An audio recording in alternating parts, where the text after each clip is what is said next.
দেখছেন ভারতের বুকে ডক্টর জাকির নায়েক কি সুন্দর করে বলে, কথার মধ্যে কোনো উত্তাপ নাই, গাল নাই, গর্জন নাই, তর্জন নাই, কোনো গ্ল্যামার ছাড়া, কোনো বিজ্ঞাপন ছাড়া একটা টেলিভিশন চলে একটা ব্যক্তি দিয়া যার দর্শক সংখ্যা কোটি কোটি, এবং তার শ্রোতারা মূর্খ না, যারা শোনে হাইলি এডুকেটেড পারসন, হাজার হাজার বসে বসে তার কথা শোনে। সুবহানাল্লাহ।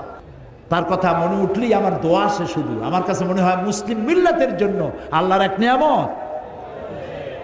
আল্লাহ জাকির নায়েকের হায়াত দারাজ করে দাও, তার স্মৃতিশক্তি আরো বাড়ায় নাও। একবার শুনলাম এক মহিলা প্রশ্ন করছে ডক্টর জাকির নায়েককে যে, আচ্ছা আপনি তো বললেন হিন্দু মুসলমান খ্রিস্টান বৌদ্ধ সব ভাই ভাই, তো সব যদি আমরা ভাই ভাই হই, আমি তো হিন্দু, ওই মহিলা বলছে আমি তো হিন্দু, তা আপনার মক্কা মদিনে আমরা যাইতে পারি না কেন? এটা কঠিন প্রশ্ন। আমি চিন্তা করলাম কি জবাব দেয়। আমার কাছেও জবাব আছে, কিন্তু উনি কি বলেন সেটা শোনা দরকার। উনি জবাব দিলেন, বোন আপনার বাড়ি কই? কই তো ইন্ডিয়ায়। জন্মস্থান কোথায়? এখানে। আমার জন্মস্থানও এখানে। আচ্ছা বোন আপনি কি জানেন যে ইন্ডিয়ায় এমন এমন এমন জায়গা আছে যেখানে এখানে জন্মগ্রহণ করার পরেও সে জায়গায় আপনি আর আমি যাইতে পারি না, এরকম জায়গার নাম জানেন? কোন এরকম জায়গা থাকবে কেন? আমি ইন্ডিয়া জন্মগ্রহণ করছি, সব জায়গায় যাইতে পারি। উনি বললেন মোটেই না, এখানে এমন এমন জায়গা আছে যেখানে আপনি আমি প্রবেশ করতে পারবো না, তার নাম ক্যান্টনমেন্ট। ক্যান্টনমেন্টে আপনিও ঢুকতে পারবেন না, আমিও ঢুকতে পারবো না।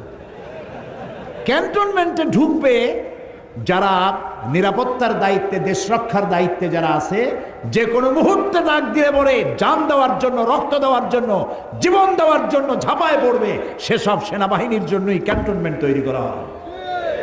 ওখানে আপনি আর আমি যাইতে পারবো না। ইসলামেরও একটা ক্যান্টনমেন্ট আছে, সেটার নাম মক্কা আর মদিনা।